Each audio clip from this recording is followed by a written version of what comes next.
இருசக்கர வாகன ஓட்டிகள் விபத்தில் சிக்குவதற்கு காரணமாக மாறியுள்ள சாலையோரங்களில் இருக்கும் ஃபாஸ்ட் ஃபுட் கடைகள் பொதுமக்களின் வயிற்றுக்கு மட்டுமல்லாமல் உயிருக்கும் கேடு விளைவிக்கும் இந்த கடைகளின் தீங்கு என்ன விவரிக்கிறது இந்த செய்தி தொகுப்பு.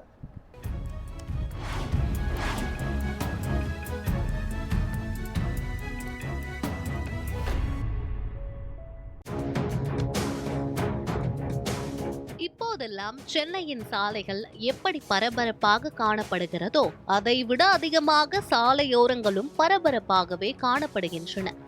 திடீரென முளைக்கும் துரித உணவு கடைகளே அதற்கு காரணம். குறுகலான சாலைகள் என்றாலும் அகன்ற விசாலமான சாலைகள் என்றாலும் அங்கு திடீரென துரித உணவு கடைகள் முளைத்து விடுகின்றன.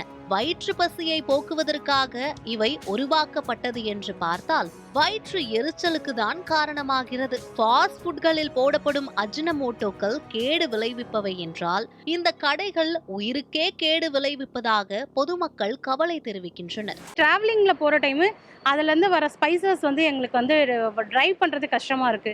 அண்ட் இதுலேருந்து வர ஸ்பைசஸால் எங்களுக்கு திடீர்னு கண்ணுக்கு இரிட்டேஷன் ஆகுது. அது இல்லாமல் அதுக்கான ப்ரிகாஷனும் எதுவுமே பப்ளிக் யாருமே போட்டுக்கிறது இல்லை.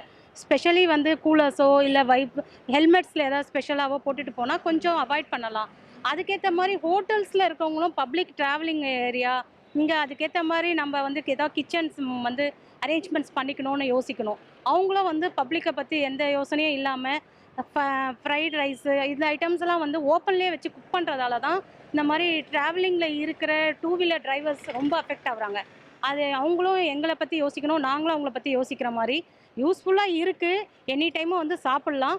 அதே மாதிரி எனி டைமும் ட்ராவல் பண்ணுற பப்ளிக்கும் எந்த டிஸ்டர்பன்ஸும் இல்லாமல் போகணுன்னுட்டு அவங்களும் எங்களுக்காக யோசிக்கணும். குறிப்பாக இந்த சாலையோரம் உள்ள சிக்கன் ரைஸ் மற்றும் பிரியாணி கடைகளில் சமையல் செய்யும் பொழுது அதிலிருந்து வரும் புகை மற்றும் நெடிகள் வாகன ஓட்டிகள் கண்ணில் விழுவதால் கண் எரிச்சல் ஏற்பட்டு வாகன ஓட்டிகள் திடீரென நிலை தடுமாறி விபத்துக்குள்ளாகி வருகின்றனர். வடபழனியில் ஒருத்தருக்கு ஸ்ட்ரீட் ஃபுட்டால அந்த ஸ்பைசஸால ஒருத்தருக்கு ஆக்சிடென்ட் ஆயிருக்கு. அது எதனாலன்னு பார்த்தீங்கன்னா நம்ம கவர் பண்ணின்னு போகிறதுனால தான். இப்போ நம்ம ஹெல்மெட் போட்டு நம்ம அந்த வைசர் போட்டு கவர் பண்ணின்னு போனோம்னா அந்த இஷ்யூ நம்மளுக்கு எதுவுமே ஆகாது. அப்படி இல்லைன்னா அதனால் நம்மளுக்கு ஒரு இஷ்யூ ஆகுது. மேக்ஸிமம் நம்ம சேஃப்டியை நம்ம தான் பார்த்துக்கணும். நீங்கள் என்ன பண்ணுங்கன்னா மேக்ஸிமம் கிளாஸ் போட்டுக்கோங்க. இல்லைனா ஹெல்மெட் வச்சுருந்தீங்கன்னா ஹெல்மெட்டில் வைசர் வச்சு ஹெல்மெட் போட்டு போங்க.